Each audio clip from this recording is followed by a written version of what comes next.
We want to make games for all humans.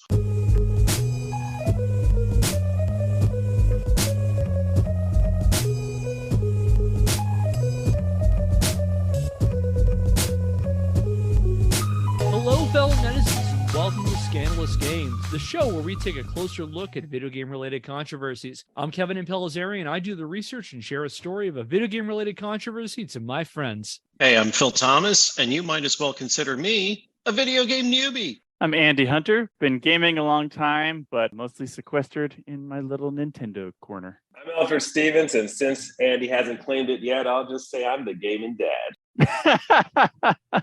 Today, we are going to talk about a game called Hatred. Is anyone familiar with Hatred, the game? No, sir. Nope. Just a little bit. What do you know about it, Elford? Okay, I know it is an isometric top-down twin-stick shooter that is using like really dark colors, and you're basically just shooting people in neighborhoods.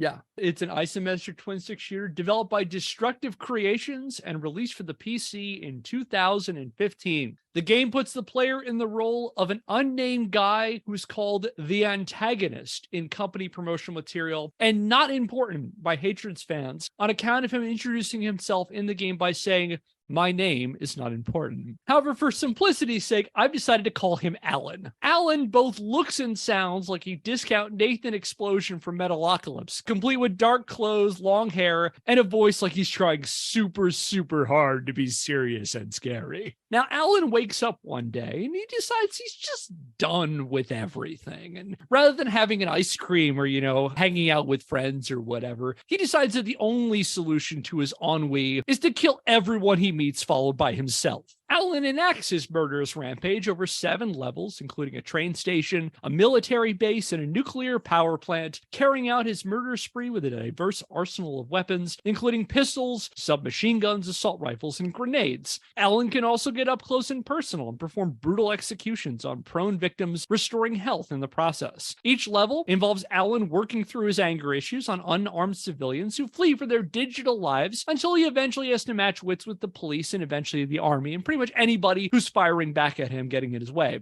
So here's a back-of-the-box description, taken directly from Hatred's Steam page, which is so self-serious that I can only read it aloud using a Christian Bale Batman voice.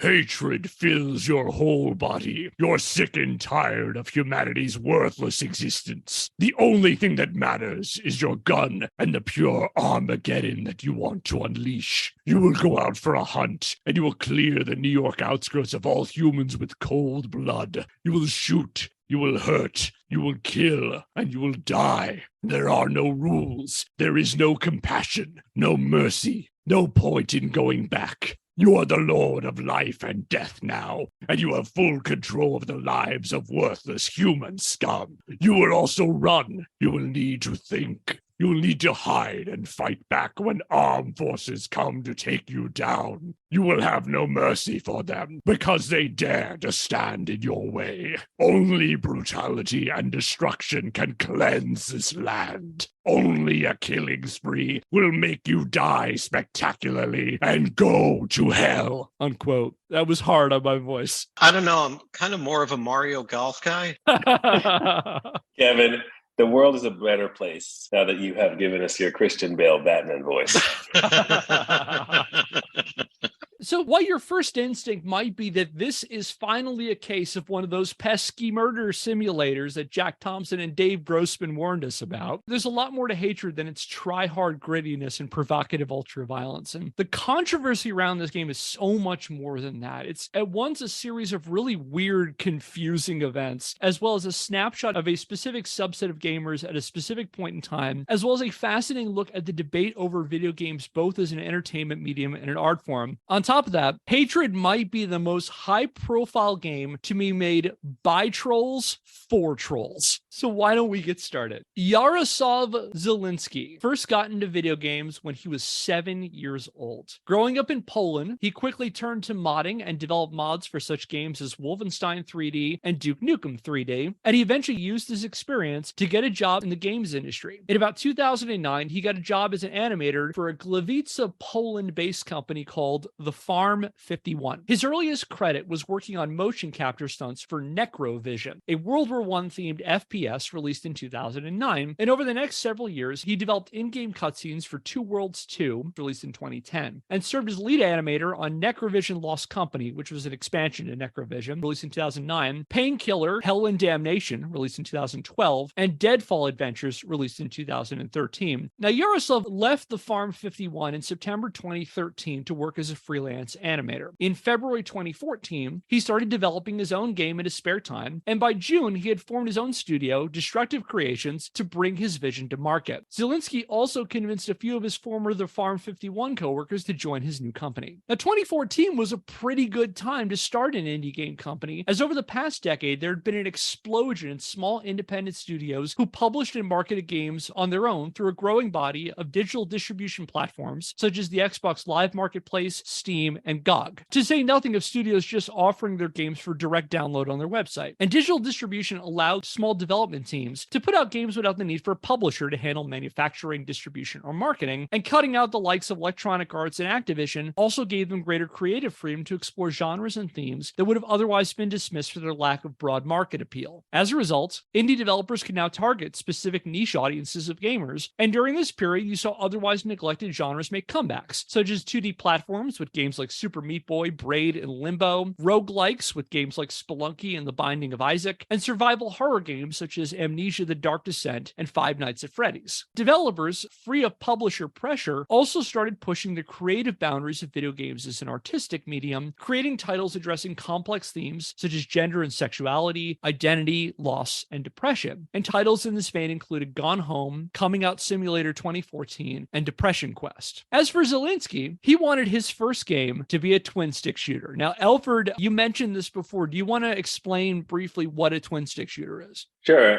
A twin stick shooter is a game, usually it's isometric, usually it's top down, where you're going to use both joysticks. Your left joystick usually is used for moving the character forward, back, and then strafing left and right. And your right joystick would be used to turn and target. And then you're going to have your trigger buttons that you're going to use to shoot your guns. Usually you'll have some other special effects like grenades or such. They're all different. Sometimes you're just going to be going in one direction, coming up against enemies. Other times you might be in a little world where you have some freedom of exploration, what direction you're going. Yeah, that's a great description. This is an old genre. Probably the first breakout hit in the twin stick shooter genre was Robotron 2084. Developed by Eugene Jarvis and released by Williams for the arcade in 1982, it cast the player as a nameless hero who battles wave after wave of enemy alien robots while trying to save the last human survivors on Earth. I think the first twin stick shooter I ever played was, what's that game? Or Smash TV? It's like a similar kind of idea that you just go through different screens shooting at all the different enemies and monsters and stuff like that. Yeah, that came out in the early 1990s. That was also developed by the same guy who made Robotron. Eugene Jarvis also worked on that too. Back then you had a lot of games where you were either going to move up the screen or right to left across the screen shooting. And so enemies be becoming one direction, like Radius or Metal Gear. But the twin stick allowed for enemies to be coming from all directions. So now you were kind of dancing with the enemies. It kind of changed it up. Yeah, twin stick shooters are often characterized by fast-paced, frenetic action where you have to constantly move and shoot to stay alive against continuing waves of enemies. And just for the benefit of our listeners, when we mean an isometric shooter, that's basically a top-down perspective, like a bird's eye view, but it's slightly skewed at about a 45-degree angle. With limited exceptions, the genre went dormant through most of the 90s and the 2000s in favor of more marketable shooter types, like your first-person shooters, your third-person shooters. However, it regained some mainstream attention in the 2010s during this indie wave, thanks in no small part to the breakaway success of Hotline Miami. And Hotline Miami was a 2012 PC game developed by Denton Games, which was an over-the-top, ultra-violent, bombastic shooter with a stylish 1980s aesthetic. While Zielinski acknowledged in interviews that he was aware of Hotline Miami, although he'd never played it because he said he wasn't a fan of its art style, he had a different game in mind when developing his twin-stick shooter, because Zielinski wanted Destructive Creations' very first game to be a spiritual sequel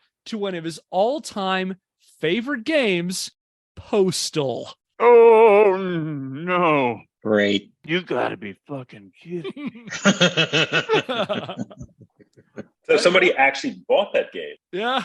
They really bought it. Maybe he got a free copy in the mail and then he played it and he loved it. Maybe he got it like I did it, and I got it free on GOG. But yeah, he said he was a big fan of Postal. In fact, at one point, he described Postal in an October 2014 interview with the blog Crash Game Reviews as, quote, our inspiration and main reference, end quote. Anyone want to share what they know of our old friend Postal? Yeah, so it was basically one sort of a murder simulator. And also its manufacturers, Running with Scissors, has stayed in business, even though they only publish one game a decade. Presumably, people like Zelensky just bought 100 copies of each game, maybe because they loved it so much. For a detailed look at Postal, I encourage you to check out our previous episode. For now, I'll give you the short version. Postal was an isometric shooter released for the PC in 1997 by Running with Scissors and published by Ripcord Games. Players assumed the role of a dude, creatively named the Postal Dude, as he waged a mass shooting spree across the town of Paradise, Arizona, murdering anyone who came in his way across 17 levels, including a trailer park, a military base, an urban downtown, and an elementary school. Riding a controversy-heavy marketing campaign, the game attracted denunciations from the likes of U.S. Postmaster General Marvin Runyon and U.S. Senator Joseph Lieberman on his way to middling reviews and modest sales. However, were he asked Running with Scissors head Vince Desi, he would tell you the game was a breakaway success, selling millions of copies on its way to being blacklisted in the United States for being the most extreme game ever made by the baddest bunch of badasses in the games industry, and for more of why he might have been slightly embellishing, check out our Postal episode. Now, while Zelensky loved Postal, he felt Running with Scissors really lost its way when it shifted gears from an edgy shooter in the first game to a huge, air quotes, joke-heavy, over-the-top satire in Postal 2. And for more on that game and Running with Scissors' specific style of humor, check out our previous episode. As he explained to Albert Palka in a May 2015 Gamma Sutra interview, he thought the impetus for his game, quote, was probably when I got disappointed by Postal 2, which, due to its wicked humor, took a different direction from what I was hoping for. I won't deny that I liked the sequel too, but for other reasons. Postal 1 was a serious game, and it had that vibe that attracted me in some way. I think because of an urge to become an evil human being that you're not in the real life, end quote. As a result, he hoped this game would be a, quote, better Postal 1, end quote. Well, so first of all, he lost me right there, because if I can't stick a gun up a cat's butt and use it as a silencer, I don't want to play this game. Yeah, but not but stick the gun up a cat's butt, not as satire, but in utter seriousness. Because in real life, I'm a good person who does not stick guns up cats' butts. But I would like to vicariously experience sticking a gun up a cat's butt in a consequence-free environment. You know, I couldn't agree more. And I want that context to be purely serious so as to not detract from my enjoyment of whatever that is. And I want you both to feel safe in this world, to express yourself and live within your own skin, being proud to be Americans that enjoy these type of activities. Looking at the finished product, Destructive Creations basically remade the original Postal, except with faster paced action, a gritty Frank Miller's Sin City-esque monochrome aesthetic with occasional splashes of color like police lights, explosions, and blood spurts, and the Postal dude's occasional one-liners replaced by Alan saying super edgy stuff like, "You don't deserve a natural death. Dust to dust." And, "Can you hear your guardian angel crying? I can." Does he at any point say, "Swear to me"? However, I will say this in a little nod to his predecessor. Alan will sometimes exclaim, "Only my weapon understands me," which is a line from Postal. Nice callback? It's almost like Star Wars, where the father begets the son. Now, does the son become more powerful than the father? That's not true. That's impossible.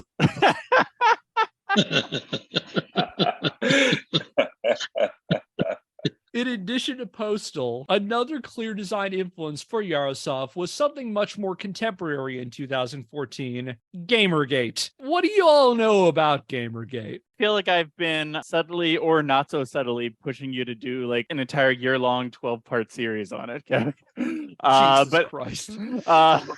but basically inspired by certain bad faith accounts of, was it like a video game journalist who formerly had a relationship with a video game developer or something along those lines. It seemed to more largely turn into a gamer dudes ganging up on any woman online who voiced any remotely like video game adjacent opinion, to the extent of like doxing them and issuing death threats and rape threats and all number of things that revealed the worst aspects of humanity and should have given us more than enough reason to believe that Donald Trump would go on to win the 2016 election.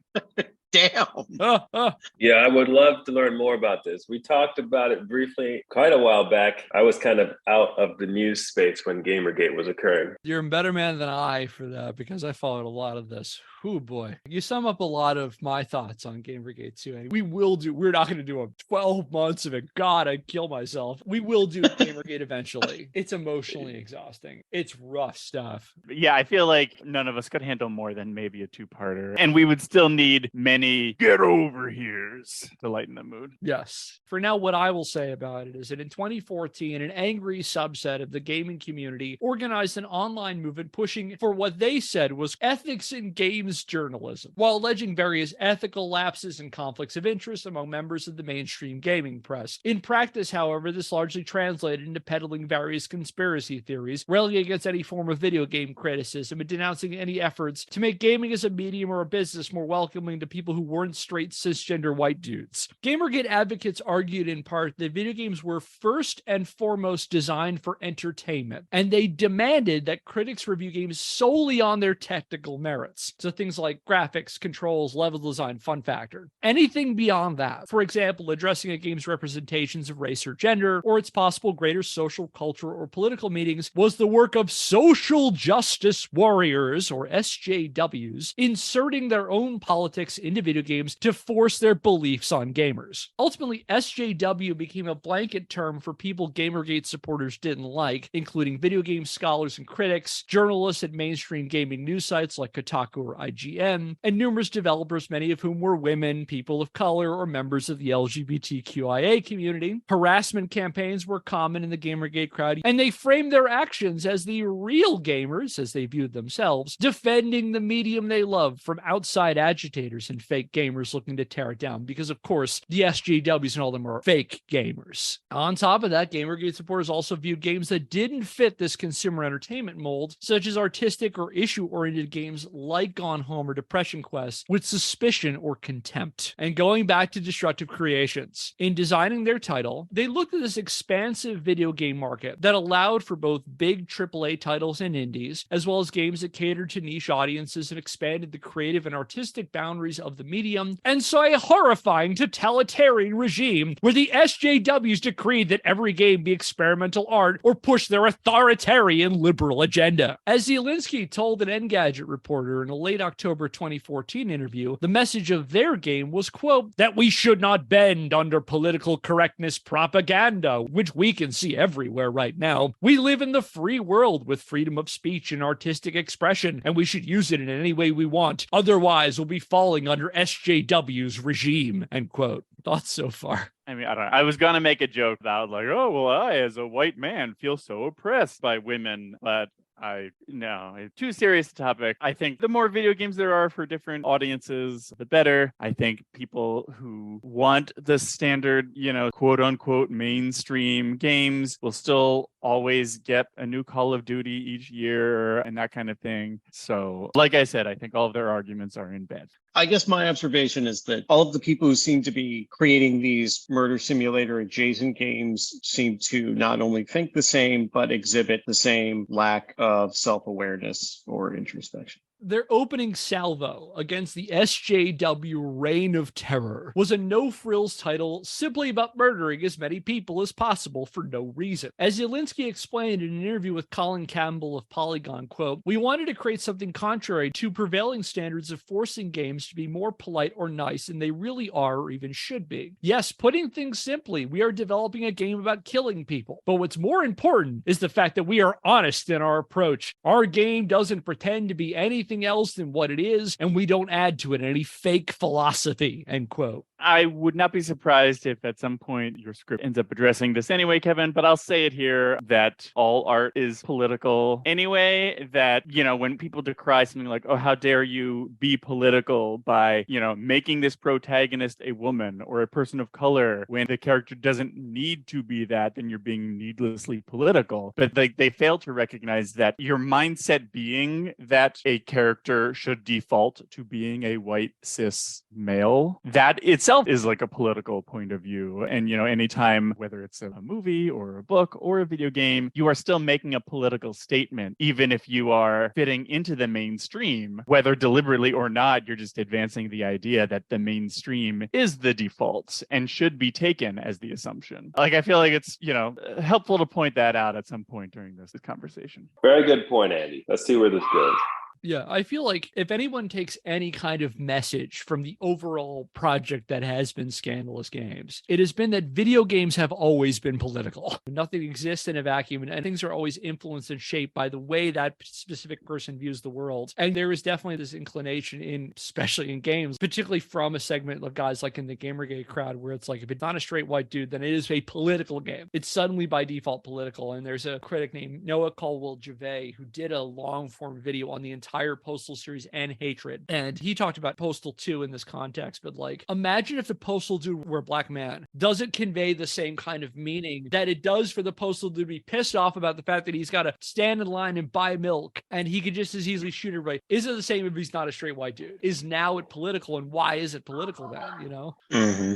Yeah, good point. Good point. The title for their No Frills love letter to Postal reflected the emotion Destructive Creations wanted to convey: hatred. As they explained on their company website, quote, "These days when a lot of games are heading to be polite, colorful, politically correct, and trying to be some kind of higher art rather than just an entertainment, we wanted to create something against trends, something different, something that could give the player a pure gaming pleasure. Here comes our game, which takes no prisoners and makes no excuses. We say, yes, it is a game about killing people, and the only reason of the antagonist doing that sick stuff is his deep-rooted hatred," end quote. Now, despite this stripped-down, minimalist philosophy, Destructive Creations also wanted people to know that hatred was more than a game. It was a statement, an act of defiance against the alleged tyranny of art house games and outside agitators looking to impose their values on gamers. When asked about the process of making Hatred, Zielinski told Jonathan Holmes of Destructoid, quote, "Creating this game was like a loud fuck off toward many people, and I'm not talking only about SJWs here," end quote. And thank God somebody is finally standing up for violent video games, which, as we know, were in short supply in 2014, thanks to those pesky social justice warriors. I mean, perusing the list of the top 10 best-selling games of 2014 proves that there were no violent action games that were popular that year, except Call of Duty Advanced Warfare,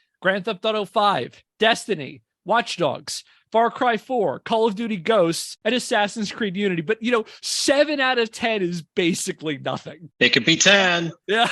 And I know everyone in this chat remembers the great purges of 2013 after the Stanley Parable came out, where we had to turn over all of our violent video games to Anita Sarkeesian so that she could burn them all in front of the bombed-out remains of id Software's headquarters. So bless you, Destructive Creations, for seeing a gaming world virtually strangled by walking simulators and courageously declaring, no more. Yeah, I got so upset that the most violent video game I was allowed to own was Pokemon. I won't stand for it. Well, wait, isn't there a slogan to Pokemon? Gotta kill them all? No. Gotta catch them all. Sorry. Yeah, or didn't make it out of the beta testing. The SJWs scrubbed the old title with their tyranny. There's no depths they won't sink to. Actually, Pokemon sounds too much like Poke-Man. Now it must be called Poke-People. Destructive Creations introduced Hatred to the world on October the 16th, 2014, with a teaser trailer posted on the company's YouTube page, which I'm going to show you right now. My name is not important. What is important is what I'm going to do. I just fucking hate this world and these human worms feasting on its carcass. My whole life is just cold, bitter hatred. And I always wanted to die violently. This is the time of vengeance, and no life is worth saving. And I will put in the grave as many as I can. At It's time for me to kill. And it's time for me to die. My genocide crusade begins here.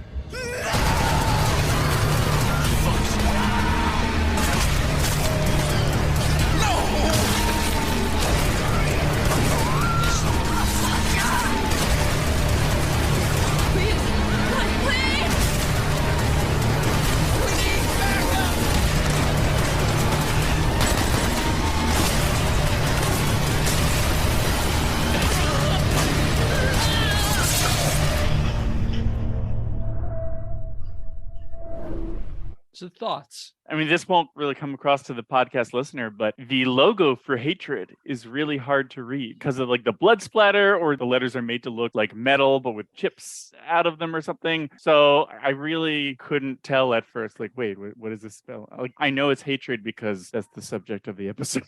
What's funny about that, Andy, is that it looks like the Doom logo, but the Doom logo was designed for 4 letters, and then Hatred just has too many letters, so it's compressed and you really can't read. But I think it was supposed to evoke Doom. Do you feel that way? More than a few people pointed out that the logo is basically a ripoff of Doom. So in this intro for the game, he basically kind of builds his character a little bit, and then this just shows some of the brutal combat and gore, which are just cutscenes from the game. It doesn't really set up any story. It doesn't set up anything outside of the promise of seeing these kind of cutscenes in the game to motivate you to move forward. Unsurprisingly, a game where you could ostensibly play out a mass shooting attracted a lot of attention, because the thing people focus on was in the short trailer that a lot of what you're seeing is killing unarmed civilians and these brutal execution scenes, which you saw a few of them, him picking up a person and stabbing them to death or shooting them in the head or something. So it attracts a lot of attention. For example, Epic Games, on whose Unreal Engine 4 Hatred ran, asked Destructive Creations to remove Epic's logo from the game and all marketing material, and Epic put out a statement distancing themselves from the title, saying it was just built on their engine, they had nothing to do with it. Major gaming news sites, such as Polygon and GameSpot, ran articles on this trailer, and several reporters reached out to Destructive Creations employees for comments and interviews, a practice that continued in earnest up into the game's eventual release in June 2015. And during that time, members of Hatred's team must have had at least a dozen interviews or calls for comment. And the game attracted some, let's say, lively discussion in the gaming community. And for the next several minutes, we're going to take a closer look at the discourse surrounding Hatred. On the one far end of the critical spectrum, you had people calling out the game's focus on mass murder, that this is basically a mass shooting game. In an editorial published in response to the trailer, Colin Campbell of Polygon called it, quote, the worst trailer of the year, end quote, describing it as, quote, both extremely violent and very tacky, end quote. Others pointed out that Hatred, which appeared by all accounts to be an honest-to-goodness murder simulator, would lend more fodder to the Jack Thompsons, Hillary Clintons, and Dave Grossmans of the world, calling for games to be censored or banned because they were training grounds for real-world acts of violence. For example, Dave Ellis, a senior game designer at Microsoft's 343 Industries, commented on Twitter on October the 16th, 2014, that Hatred, quote, looks like something from a Law and Order episode where they try to prove a video game is responsible for a murder, end quote. Another person left a post on a December 15th, 2014 Kotaku article on Hatred, commenting that they hope gaming news sites would stop giving the game so much free attention, observing its harm to the medium as a whole, writing, quote, when the entire focus of the game is based upon the twisted pleasure that some sicko gets from committing murder, then it isn't much of a game at all, but rather the wet dream of some fanatical nutjob that banks upon controversy in hopes that his garbage game gets some semblance of publicity. If anything, the devs are just giving ammo to the mass media to condemn video games as a medium of mediocre terror, end quote. As that comment suggests, more than a few people saw through Hatred's incendiary trailer as a cynical attempt at outrage marketing in hopes that the media would give it a bunch of free publicity. In this vein, several also compared it to Postal, predicting the trailer belied another repetitive mediocre shooter like Running with Scissors' 1997 title. There was also a bunch of people who were critical of Hatred who were very vocal about Destructive Creations. However, we're not going to talk about that right now. I'm going to kind of put a pin on that. So keep that in the back of your mind. People also had issues with the guys who made this game.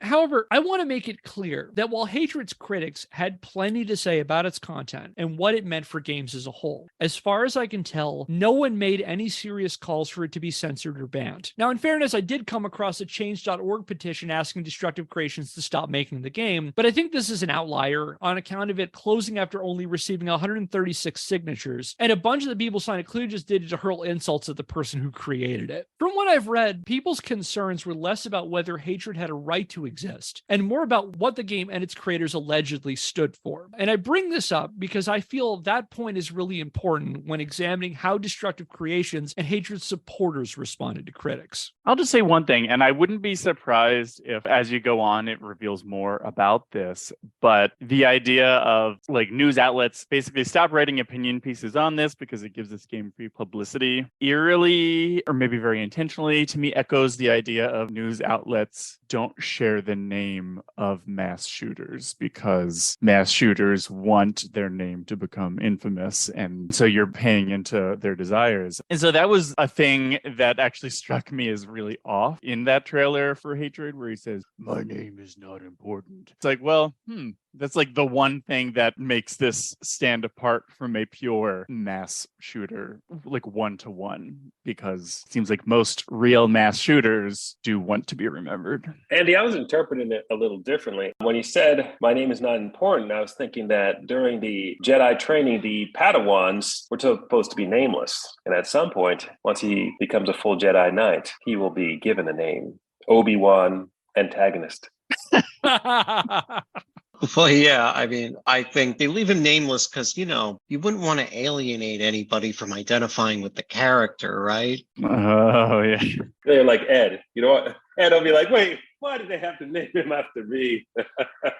Yeah. Or maybe on the contrary, it's so that every person playing the game can just imagine that Hatred Dude just has the same name as them. Like, so if I were playing it, I would imagine this isn't some guy named Hatred Dude. It's Andy going on this mass shooting spree. Yeah, that's what I want to picture. Okay, that's exactly what I'm saying, Andy, because we have so many common points of intersection with this character that if they were to give him a name that I couldn't identify with, then that might just ruin the whole suspension of disbelief for me. Yeah, actually, the thing I related to least about that trailer was just how much he was able to fit inside his trench coat. Because, if I wanted to go on a shooting spree, I would need to lug around like a 75-pound duffel bag. Well, when Alan was saving up money to buy all his weapons, he was using that trench coat to take contraband to the schools to sell to the kids, like little Pokemons and stuff.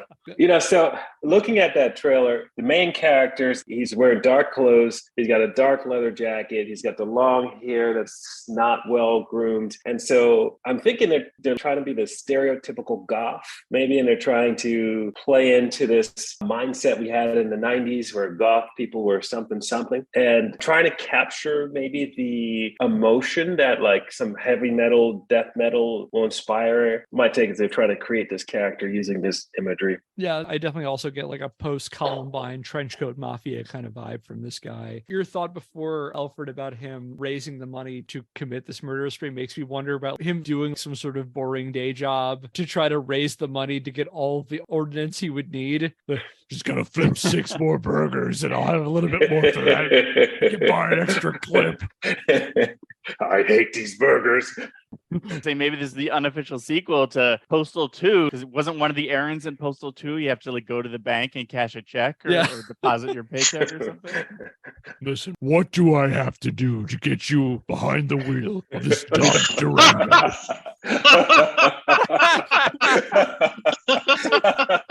You're driving a really hard bargain, but let me go talk to my manager and see if we can do something.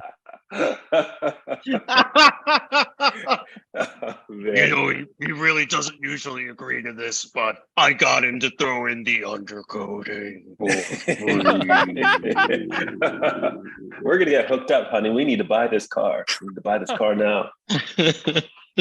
All right. So we talked about a bit about the criticism for this game. And again, I want you to think about the fact that as far as I can tell, people are critical of this game, but no one's saying that this game can't exist. No one's saying the game should be banned. No one's saying the game should be censored, because that's something you're going to need to understand when we talk to people who are supporting this game. So when faced with criticism, Destructive Creations and their small but vocal fan base generally responded to the effect of, fuck you, SJWs. You can't silence us, or we're making this game whether you like it or not, and accused critics of censorship. For example, in one GameFAQs thread on the game's content, one supporter commented, quote, "In all honesty, we need a game like this to be released every once in a while to remind SJWs and anyone else that's pro-censorship that they cannot prevent everything they don't agree with from being released or altered," end quote. And again, I feel the need to repeat that I'm pretty sure no one in the game community was calling for hatred to be censored or banned. Nevertheless, the perception that the SJWs and mainstream gaming press were trying to do just that became a key talking point for Hatred's supporters. And in the months leading up to Hatred's release, folks in the GamerGate crowd engaged in what I think is a largely one-sided debate, with themselves as the defenders of free speech against a straw man representation of a social justice warrior determined to suppress hatred with their dreaded political correctness. In this respect, Destructive Creations successfully transformed their debut game from a probably average shooter into a symbol for the GamerGate crowd. Buying Hatred was no longer just buying a video game. It was an act of free speech and a big old fuck you to the SJWs and mainstream game journalists intent on infringing on our right to buy a mediocre-looking game but playing a mass shooter. In fact, some of Hatred's supporters explicitly said they planned to buy the game regardless of whether it was any good, in a concerted effort to own the libs. As one commenter on a December 24th, 2014 blog post interviewing Destructive Creations' marketing head observed, quote, "I'm still pondering whether to get this game or not. From the gameplay I've seen, it's just a repetitive game through and through. But then again, if I buy this game, I'd be pissing off SJWs, which given their action in the anti-Gamergate movement would make it worth it," end quote. Some people hope that the game would go even further and help them express their free speech by allowing them to commit digital murder on their enemies. As another person in the same thread added, the game could potentially sell more copies if it had a level builder, quote, "so we could build our own SJW killing simulators," end quote. Ethics in games journalism. Okay, so that is a murder simulator use case, right? It sounds like it. Now, Yeah. if they were actually building that, then there could be some real controversy there. Yeah, it would be almost as bad as, like, if I were to say, who will build a video game about me, a video game critic, getting to murder all of the video game developers of the world. And maybe commissioning them with a donation for $10,000 that I never intend to pay. Check back at our previous episode on Mr. Jack Thompson. Can I ask a question? Sure. This is for everybody. So we've all seen the game now, looked at it.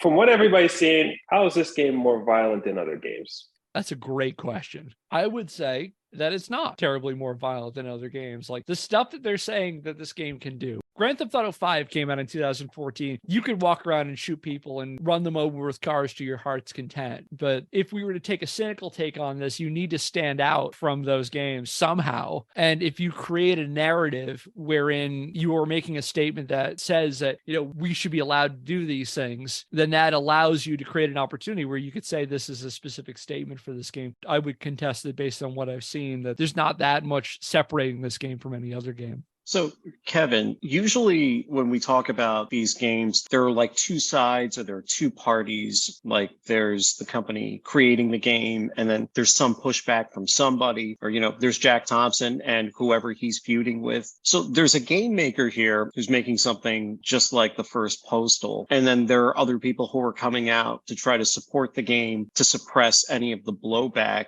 Have we covered any blowback to the game? Is anybody trying to actively suppress this game? Because it sounds like people are just kind of ignoring it because it's not really bringing anything different to the table. The biggest criticism people have of this game is it looks like most of the game is just you murdering unarmed people and you're basically enacting a mass shooting, is the biggest criticism people have of this game. But is there a specific person or party coming out, or is there a groundswell of public concern about the game? Not really. It's mostly the gamer crowd saying this is gross, and some people saying this is really bad for the industry. And most people think that they're just doing this for the attention. And for the most part, I would say that the people who are critical just kind of said, this is gross and dumb, and they move on. But you have this concerted crowd of people who are like, you know what, this is free speech and we're fighting against censorship, and getting themselves really riled up over this. So to that point, it seems like they're getting themselves riled up over more censorship and blowback than is actually happening. That's what I would argue, yes. Okay. Wait, so are you saying that perhaps,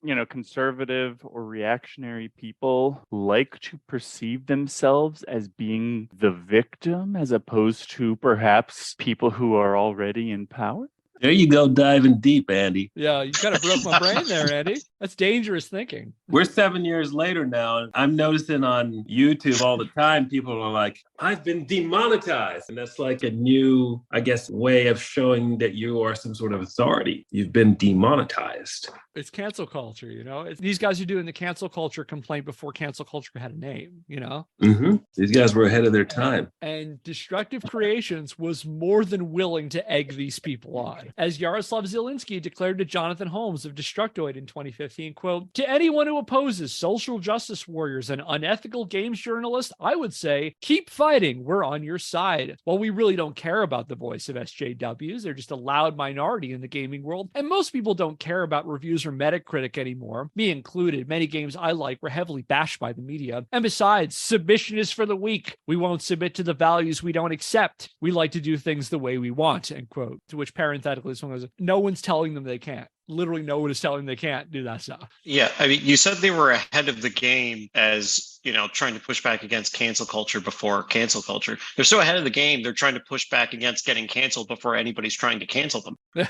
Now, company representatives also explained in several interviews with the gaming press, the same gaming press that was somehow also silencing them, how their enemies were trying to censor them by making a change.org petition. Now, as I mentioned before, I found at least one petition against hatred, and I just want to point out three things regarding online petitions. Number one, a petition is not a legally binding document, and no one is under any obligation to abide by them, let alone listen to them. Number two, creating or signing a petition is not censorship. Expressing your opinion on an issue or putting together a list of grievances is kind of the opposite of censorship. Number three, it's worth mentioning that literally anybody can make an online petition for literally anything. Browsing change.org petitions, you can find such noteworthy calls to action as demands for potatoes to have legal rights, for the shampoo company Head and Shoulders to put out a body wash called Knees and Toes, and to rename Oklahoma City, Oklahoma to Girl Boss City. Yes, all three of those are real, and I'll put them in the notes. But going back to hatred, let's take a closer look at one of the more prominent petitions against it. Soon after the trailer dropped, a user going by the handle Z_K created a change.org petition to, quote, campaign against sexism and racism in hatred game trailer, end quote, which attracted some attention, particularly in the pro-GamerGate crowd, and I've seen links to it on several places online. The author asserted that their issue with the game wasn't its violence, but rather its depiction of that violence enacted against marginalized groups. However, on closer inspection, I'm pretty sure, although I can never definitively prove this, that this petition wasn't made in good faith. For one thing, it reads like a parody of what GamerGate and far-right people think liberals, SJWs, cultural Marxists, or whatever else they're calling their enemies at that moment sound like. I also don't think the person who wrote this is a native English speaker, and while I can't prove it, I wouldn't be shocked to learn if the guys at Destructive Creations created the petition in the first place. So for example, there's this passage, quote, what are we to get out of this? It's not a coincidence that 6 Africans,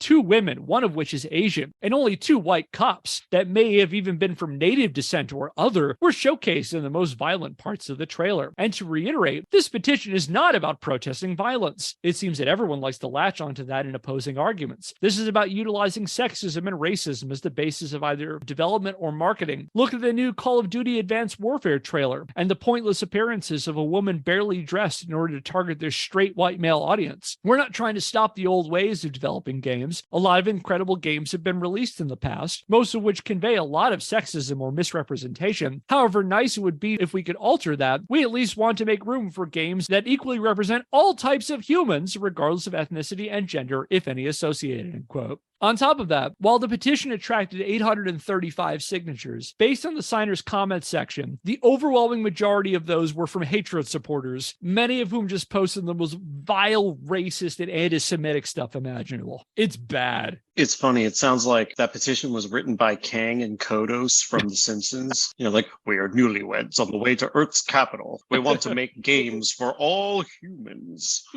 We will take this game higher, not lower. Forward, not back. Not higher. And always twirling, twirling, twirling towards freedom of speech.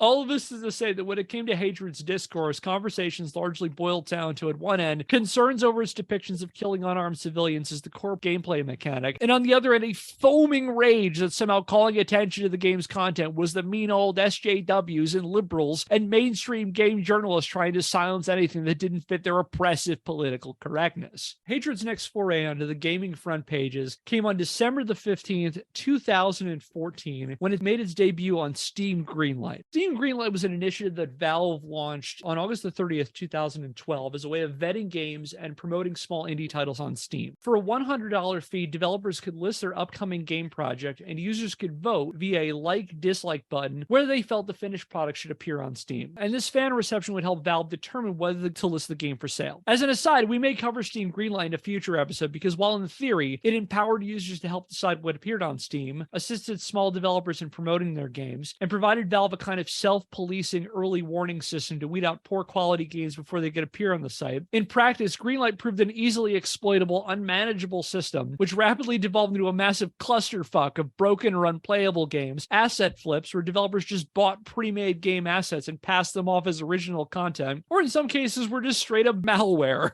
Wow. Some of these so-called games were often relisted numerous times under different names, either when they failed to get enough likes or got culled by Valve, and the company shut down Steam Greenlight in 2017. In any case, Hatred rode its infamous wave of hype to an overwhelmingly positive reception, attracting over 13,000 upvotes in a matter of hours on its way to hitting number 7 on Steam Greenlight's top 10 rankings. However, that was only the start of the emotional roller coaster that was Hatred's first 24 hours on Steam Greenlight. Several hours after the game's page launched, it suddenly vanished. Now, being a private company, Valve has the final say on what ultimately appears on their digital marketplace. However, the company proved surprisingly cagey about why it delisted Hatred. When asked for comment, Valve VP of Marketing Doug Lombardi curtly explained to a Eurogamer reporter, quote, "Based on what we've seen on Greenlight, we would not publish Hatred on Steam. As such, we'll be taking it down," end quote. And Destructive Creations published a similarly vague message allegedly sent from Valve that basically said the same thing. However, Valve never offered an official reason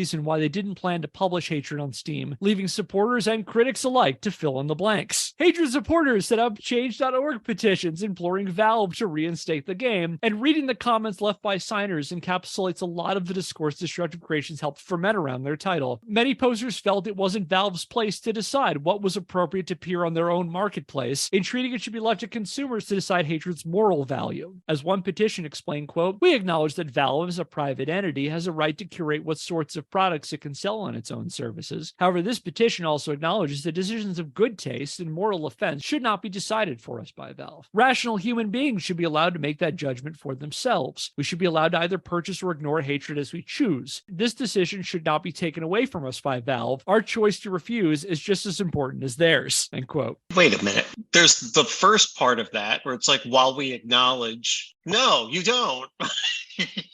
You don't acknowledge that. You just said that's the case, and then that you don't want to acknowledge that.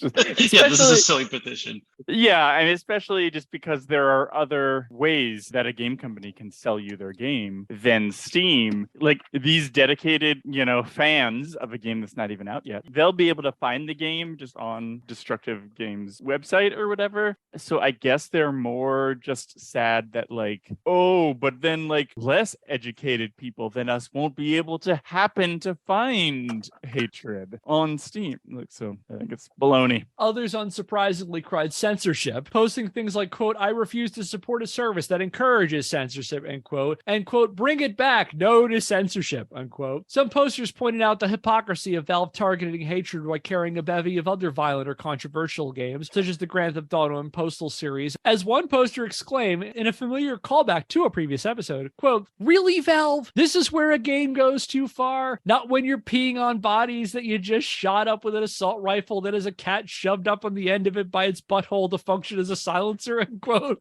For more on that, check out our Postal 2 episode. I want to chime in here that Steam kind of really revolutionized PC gaming, but at the same time, they also quickly were acquiring somewhat of a monopoly because there was no competition. And so in some ways, I see some validity in this discourse. It's only the fact that Steam could simply prejudice itself against one small game studio while allowing a larger game studio to do the same thing. So this might not be why they were saying in the beginning they were creating this game to ensure that we could have violent games. But in this position, I do see there being a little bit of good here where it's like, hey, let's make sure we're being fair, take a really good look at our game before you do something so large, Mr. Monopoly. Okay, Elford.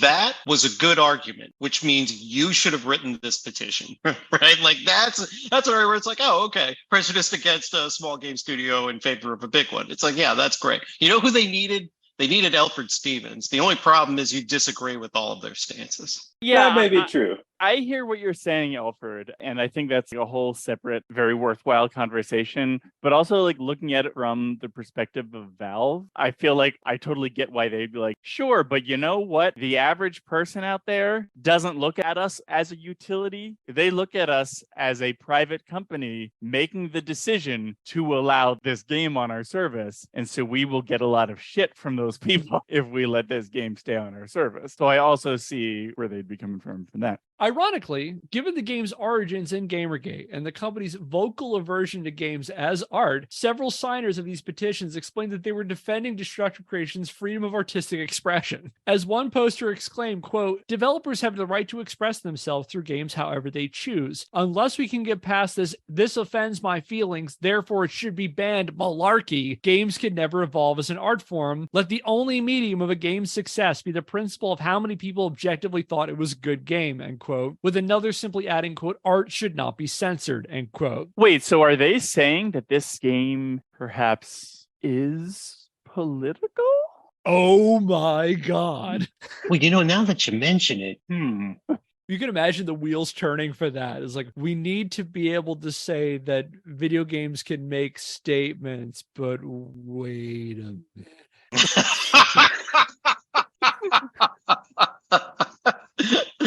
Not that this video game is making a statement, except that you shouldn't recuse games that make statements. What is this petition about again?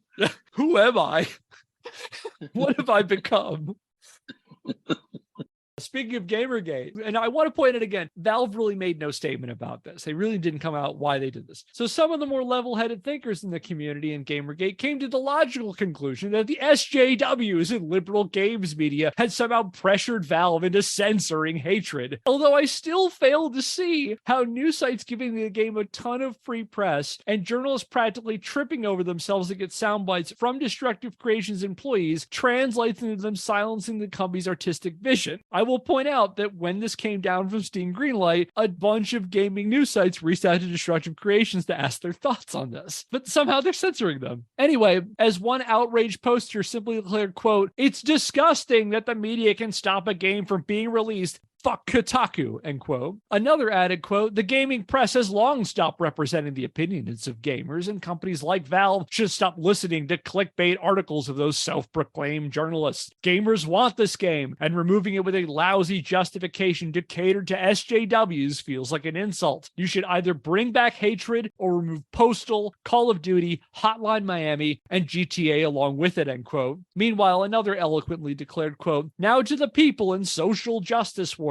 who think this game should be banned or is offensive, I'd like to say this. Fuck you. Just because you don't like it does not mean others should not be able to play it," end quote. Yeah, that's right. Anybody who thinks this is offensive should go fuck themselves. Destructive Creations, meanwhile, announced on the company Facebook page that they would press on with Hatred's release regardless if Valve chose to carry it. Let's fast forward about 8 hours later, and Hatred was back on Steam Greenlight, its reappearance as inexplicable as its removal. True to form, Valve made no explanation why they reversed their already vague and confusing initial decision. However, Destructive Creations quickly responded that this game's reinstatement was the doing of no less than Valve head Gabe Newell, posting a screenshot of an email to Zielinski on the company Facebook that read the following. Quote, "Hi Yaroslav. Yesterday I heard that we were taking Hatred down from Greenlight. Since I wasn't up to speed, I asked around internally to find out why we had done that. It turns out that it wasn't a good decision and we'll be putting Hatred back up. My apologies to you and your team. Steam is about creating tools for content creators and customers. Good luck with your game, Gabe." Unquote. Now, whether this email really came from Gabe Newell is up for debate. As far as I can tell, Valve never issued an official statement, and it's worth mentioning that the only record of a possible explanation, this alleged email from Gabe Newell, was shared by the people who would benefit the most from Newell sweeping in to save the day. Regardless of the message's authenticity, following Hatred's reinstatement, the banner of the game's Greenlight page displayed an image of the antagonist sporting a rare smile and thumbs up above the text, "Thanks, Gabe." Do you mean thanks, Gabe?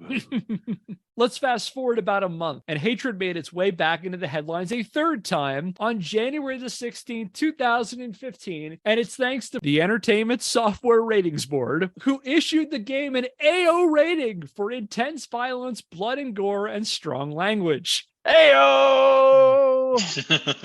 Now, let's take a step back and offer a brief refresher on how the ESRB works. As we've covered in the past, prior to a game's retail release, its producers have to send a video compilation of its most extreme footage to the ESRB, and a panel of raters review and assign the game an age-based letter rating, as well as a set of descriptors that give a sense of the game's content. And these must appear on all associated material, including advertising, brick and mortar and digital store listings, and if applicable, packaging and physical media such as cartridges or discs. And if you want to learn more about the creation of the Entertainment Software Ratings Board, check out our big 4-part series that we did a few months ago. Now, going back to Hatred, the AO, or Adults Only rating, was established in 1994 with the creation of the Ratings Board and designates games that are only appropriate for ages 18 and older. The industry developed the AO rating to financially disincentivize game makers from pushing the content envelope too far, as major retailers or console manufacturers won't carry AO-rated games. As a result, AO titles are rare, and since 1994, the ESRB has only issued the rating to 27 titles, with the overwhelming majority receiving the rating for sexual content. And longtime listeners will know that this is the third time we've covered an AO game on this show. The other two were Thrill Kill, an unreleased BDSM-themed fighting game intended for an October 1998 release for the PlayStation 1, and Grand Theft Auto San Andreas, which received the rating after the fact following the backlash over Hot Coffee, a user mod that opened access to a scrapped sex minigame left in the game's code. And for more on both of those, check out their respective episodes. Hatred, however, is a strange animal when it comes to the AO rating compared to GTA San Andreas or Thrill Kill. And this goes back to what I mentioned a while back about the proliferation of indie titles and the rise of digital distribution during the late 2000s and into the 2010s. The surge of small digital-only projects created a logistical problem for the ESRB. There are only so many raters and only so much time to look at game content. How then do you keep up with the ever-increasing workload as more and more small projects flood the likes of Steam and GOG? On top of that, getting an ESRB rating isn't cheap, and developers have to pay a fee to get their games rated, which helps cover the ESRB's operating expenses. And managing the costs and logistics of ratings is one of the benefits of having a publisher. However, what does that mean, for example, a one-person indie project? The ESRB's solution was to automate the system for rating indie games. And on April the 18th, 2011, the Ratings Board introduced the short form system, an abbreviated ratings process specifically catered towards small digital-only projects, which consisted of a free online form where a game's creators self-assessed its content, and completing the form automatically generated an ESRB rating for the game. Frustratingly, I haven't been able to find a copy of the short form to look at. That being said, if we have any indie devs who happen to be fans of the show and wanted to share their thoughts with me, please reach out, scandalousgamespodcast@gmail.com. On the upside, I did find a write-up on it in an April the 17th, 2011 article in the New York Times, in which the writer describes several parts of the online questionnaire in an article containing equal parts informative content and sarcastic contempt for the automated system. Quote, "The questionnaire, to be filled out by a game's makers with penalties for non-disclosure, is like a psychological inquest into the depths of all the things our culture considers potentially unwholesome. Offensive language, for instance, is broken down into 6 subcategories: minor profanities, epithets, scatological vulgarities, racial obscenities, sexual vulgarisms, and a final category devoted to one particular 3-letter word that refers to both a beast of burden and colloquially a part of the human anatomy. Interestingly, the survey does not ask about religious slurs, perhaps because those are relatively rare in popular Western culture. The sexuality category is fairly straightforward. Basically, if there's sex, how much of it can you actually see? As are the sections on gambling and drugs. And surely every consumer is grateful that the portion on bodily functions makes the point to ask separately about flatulent sounds, whimsical depictions of feces, realistically depicted feces, and the act of human or human-like character defecation visually depicted, end quote.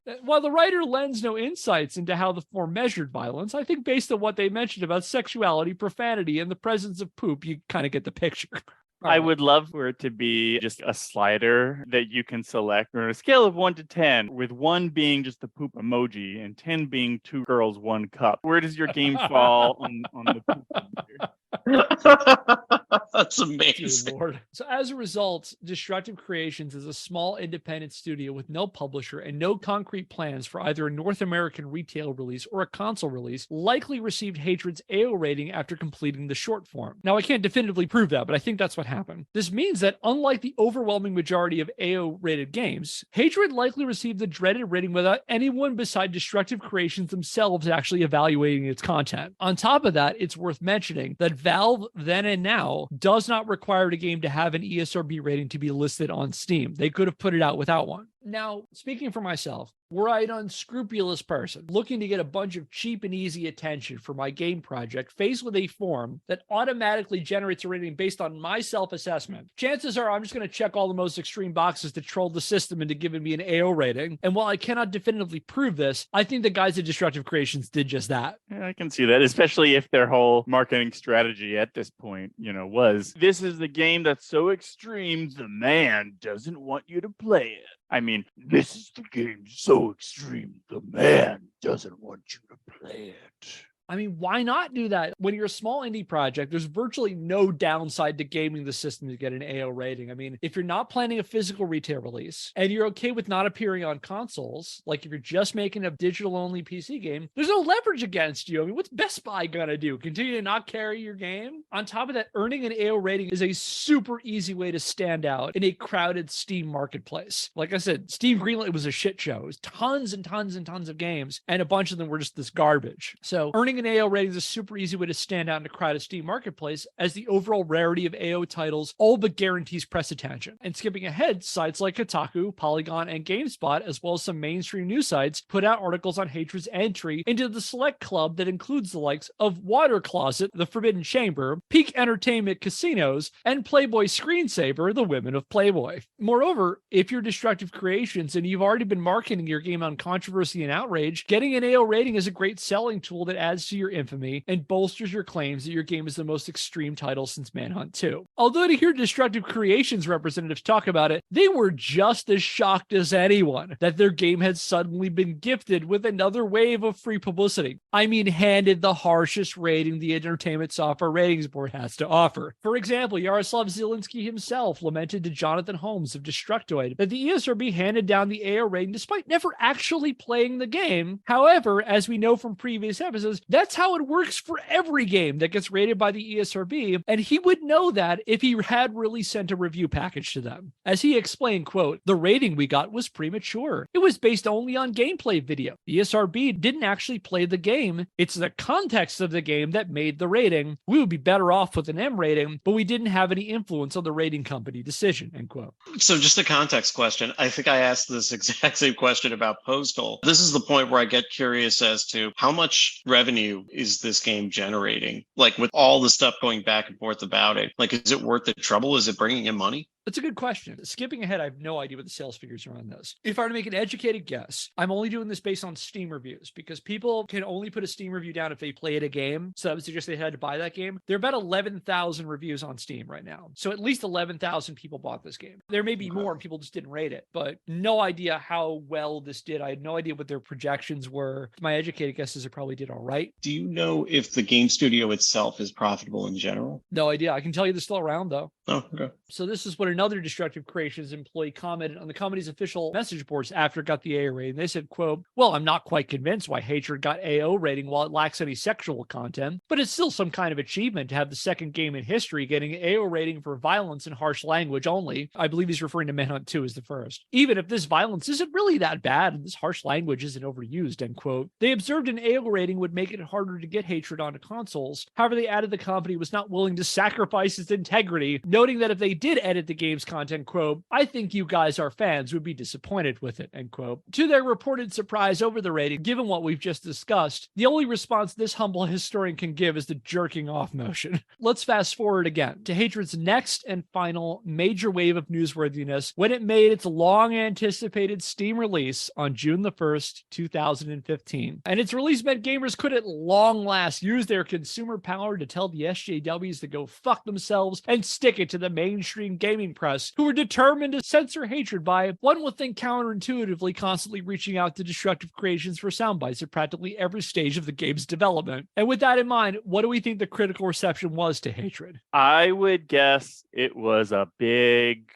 meh. Yeah, I'm with Andy. I don't think it functionally looks like an unplayable game, but it doesn't seem like a very interesting game. So, I don't know, 2.5 stars out of 5.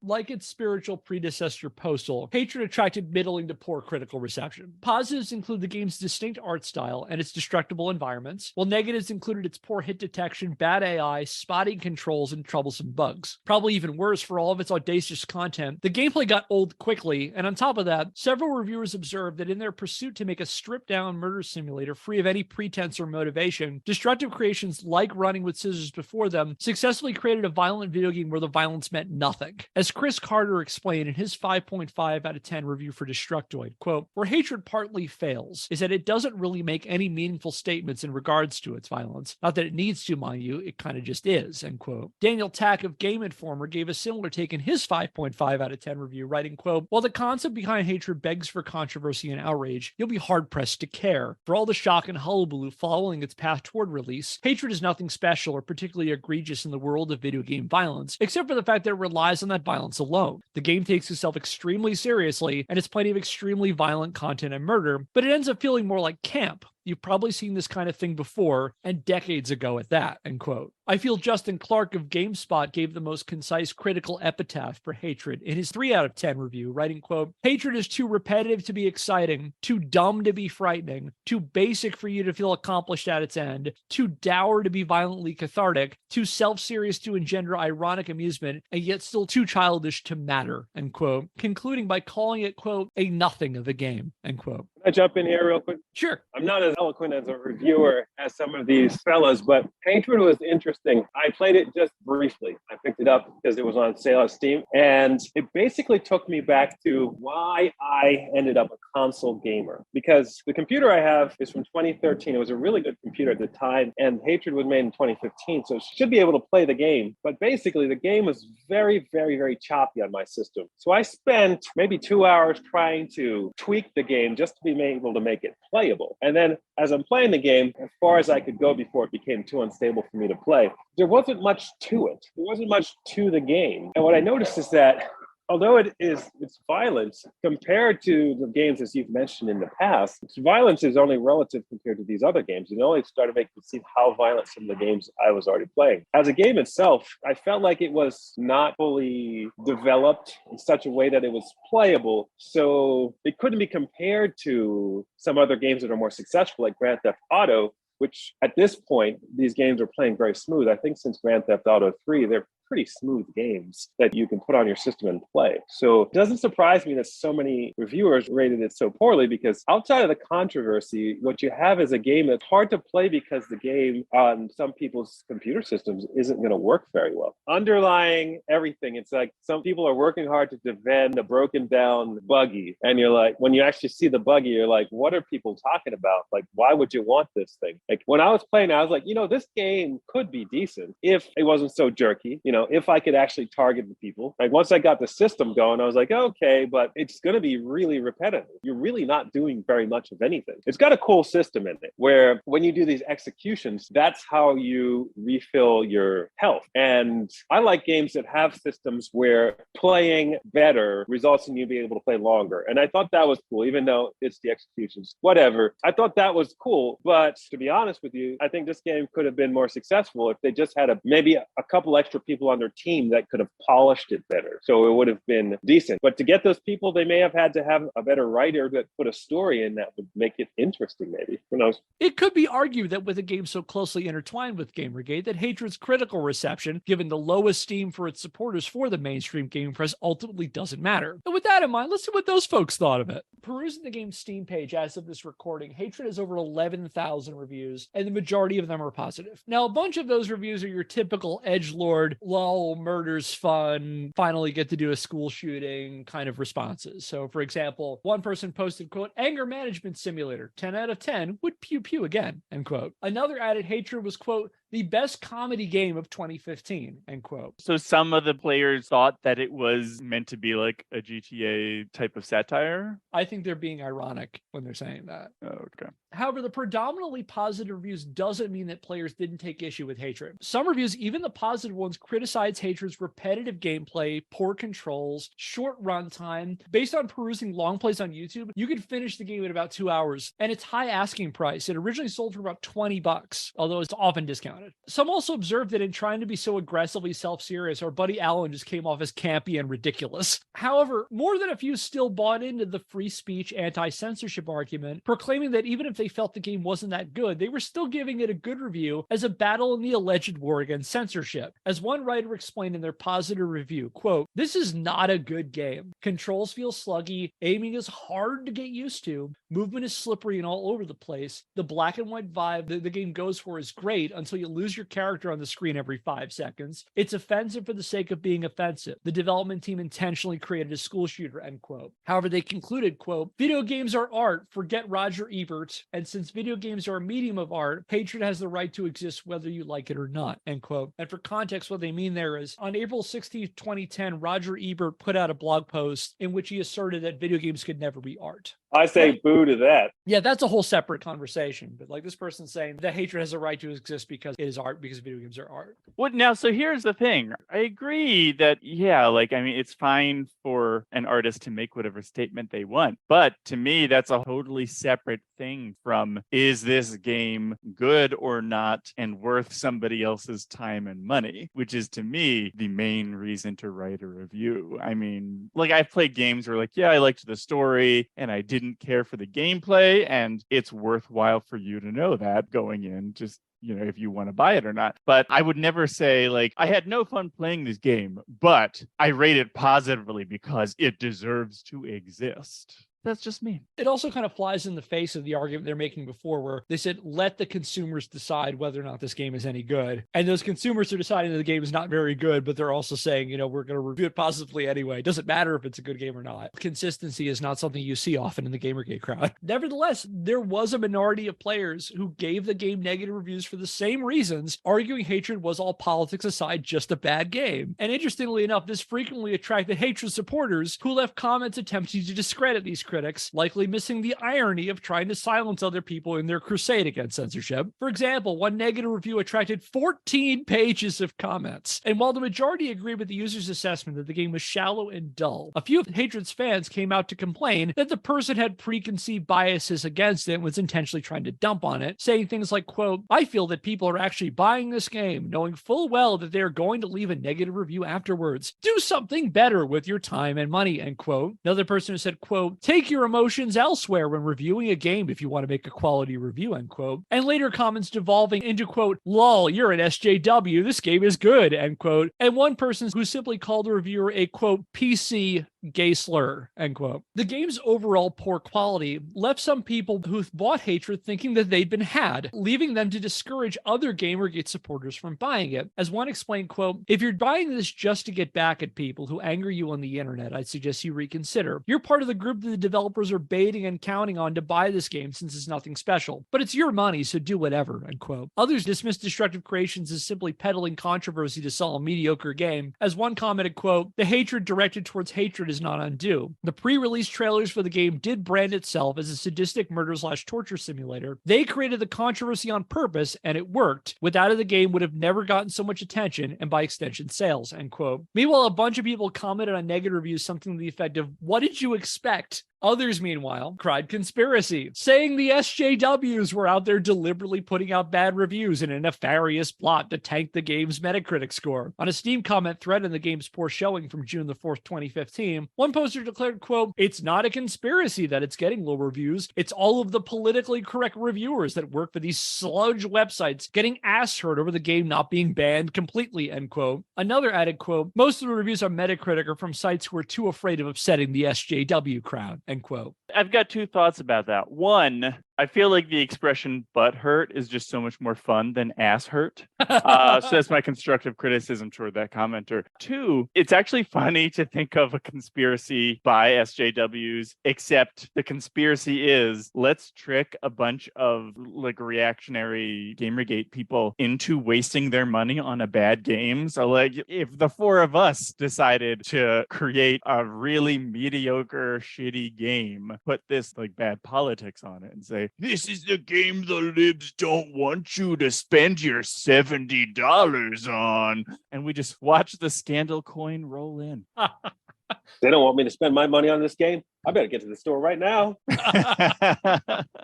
Oh, and speaking of social justice warriors, some galaxy-brained former hatred supporters, spurned by the game's mediocrity, felt that the real people to blame for its infamy weren't the folks who made it, but those nasty SJWs and journalists at Kotaku and the like, who gave it all that attention. Notwithstanding the folks who prior to this release complained that the SJWs and journalists at Kotaku and the like had done everything they could to suppress it. As one poster on a comment thread on Hatred's Steam page noted, quote, "Most of the reviews give it a bad rating because of the controversy they themselves drummed up around it, and then expected the game to live up to the controversy they alone are responsible for," end quote. Another observed on a June the 1st, 2015 thread on the Against Gamergate subreddit, quote, "Personally, I don't think this game would have sold much if not for the media. Streisand effect and all. I think people are sick and tired of the media's and the social justice crowds moralizing," end quote. Meanwhile, a GameFAQs user posted on the Hatred message board on October the 8th, 2015, quote, "It's not actually a good game. Its only real claim to fame is being the Steam game best known for pissing off SJWs and the one that SJWs have done the best job of promoting," end quote. While another slighted GameFAQs post dubbed Hatred the, quote, "social justice warrior game of the year," end quote, and declared to the SJWs, who you know are definitely paying attention to them on that GameFAQs forum, that Destructive Creations, quote, "couldn't have gone this far without you. So you all give yourselves a hearty congratulation and imagine what you might have achieved if you'd used that time and energy to promote a real social cause rather than try to pull a Jack Thompson 2.0, end quote. Ooh, what a low blow.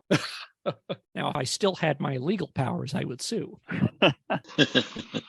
Jack. Now my only option is to attempt to trick someone into making a video game in which they murder you. However, taking a step back, I think it's easy to say that if Destructive Creations trolled the gaming press into covering it, it's equally true that they trolled the GamerGate crowd, co-opting their outrage against the SJWs and political correctness and their supposed interest in ethics and games journalism to turn their mediocre shooter into a political statement. I mean, stepping back, it ain't the SJWs who are buying this game. And I think in the end, Destructive Creations and their promotion of Hatred played everybody. The press, the ESRB, GamerGate, and the gaming community at large. And I feel James Stephanie Sterling summed the controversy up really well in their review of Hatred for the Jimquisition, explaining, quote, "Hatred's controversy in retrospect was absolutely ridiculous. Having played the poorly designed, thoroughly pedestrian shoot 'em up, the idea that this is what got everybody's panties in a bunch is something of a bitter punchline. I'll say one thing for Destructive Creations. They know how to get attention, and they played the world like a fiddle. Both the media condemning it and the free speech warriors rallying behind it were dancing on strings with this one, as evidence when you finally played the thing and realized that for all the anger, mudslinging, and begging for notable games critics to be potential in-game targets, Hatred simply isn't remarkable in the least. For all its brooding angst and ironic glorification of mass murderers, it doesn't come close to the video game nasties of the 1990s. From Mortal Kombat to Postal to Grand Theft Auto, many have walked the path Hatred walks, and they did it so much better," end quote.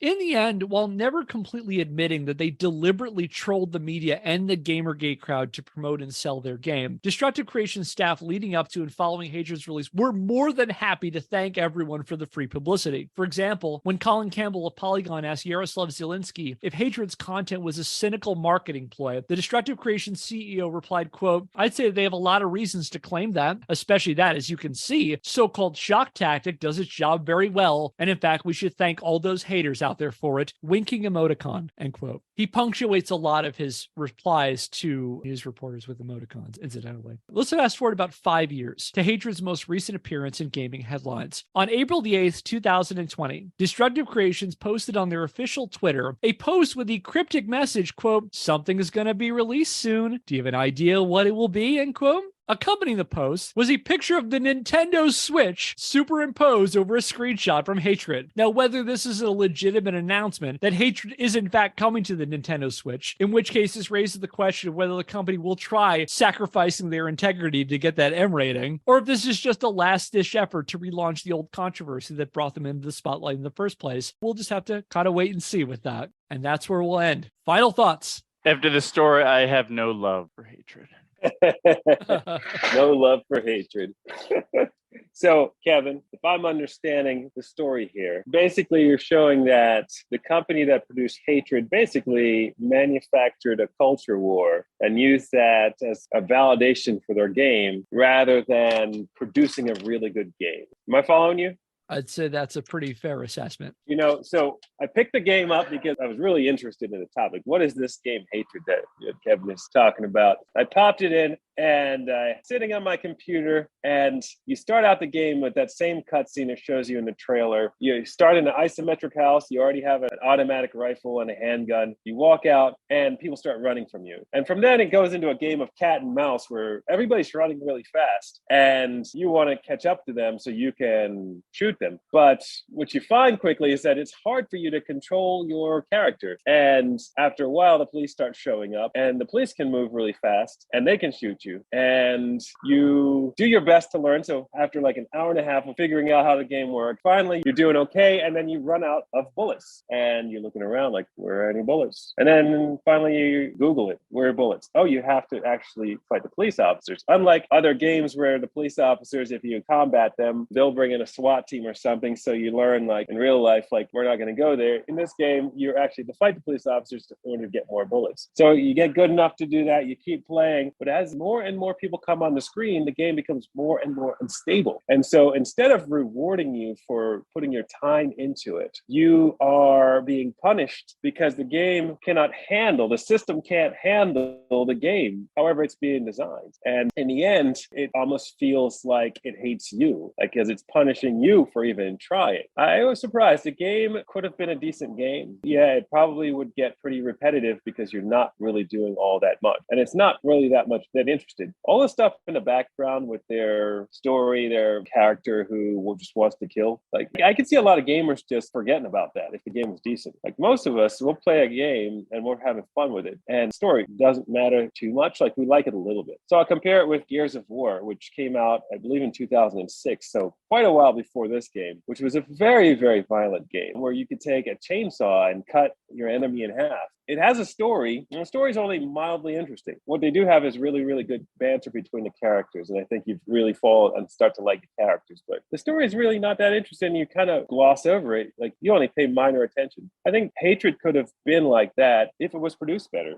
But it wasn't. Instead, we have an interesting game that maybe could have been something, but now it's just being talked about on message boards because of this culture war. I wish I had thought of this when we were talking about Postal, but to take a couple of steps back. So Elford offered some really in-depth analysis of someone who actually played the game and what it's like to experience playing the game. But to cover this from the other angle, for a group to introduce a game into the market that is even antagonistic to the people who play it, but essentially to force some sort of choice point, I think it says something about how influential games are. Once again, about video games being in the monoculture now, that somebody could do this with a video game and that it could precipitate this much says a lot about the influence of games at this point. Yeah, I think that's a good point.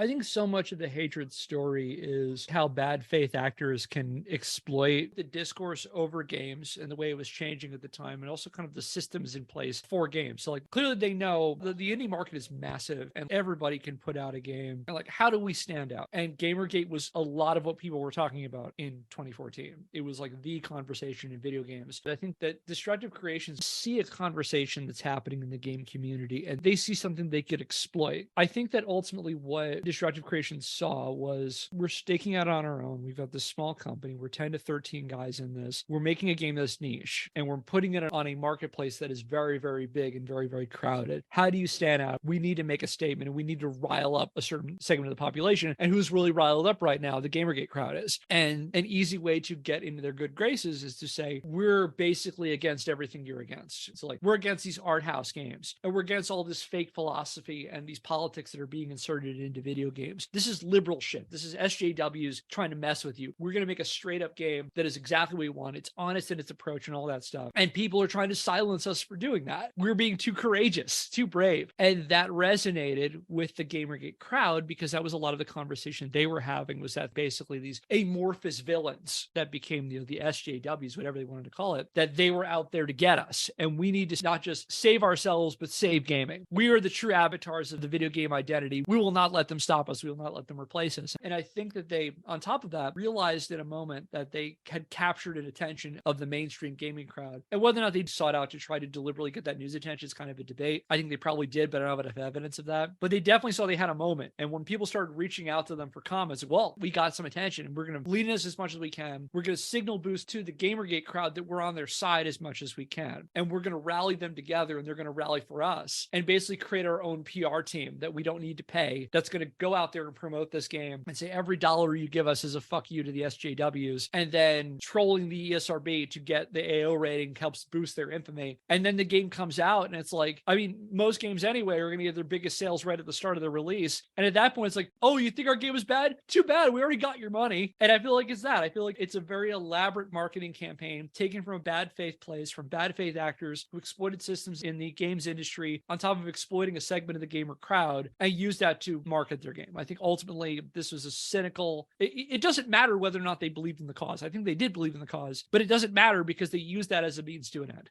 And so next time we'll take a step back because there was another controversy involving hatred and it didn't involve the game so much as the people who made it. And spoiler alert, we're going to talk about some Nazis. And that will do it for today's episode of Scandalous Games. If you like what we're doing and want to help the show, subscribe or follow us wherever you get your podcasts and leave us a rating. If you want to learn more, check out our website, scandalousgamespodcast.wordpress.com, where I publish the show notes and the sources for every episode. Our theme music is Occam Sequel by Seek Knowledge via the Free Music Archive, used under a CC BY NC SA 3.0 US license. If you have a question, comment, or idea for a topic for a future episode, email us at scandalousgamespodcast@gmail.com. And until next time, I'm Kevin Impellizeri. I'm Phil Thomas. I'm Elford Stephens. I'm Andy Hunter. Thanks for listening. We'll see you next Scandal. Subscribe to Fat Roll Gaming on YouTube.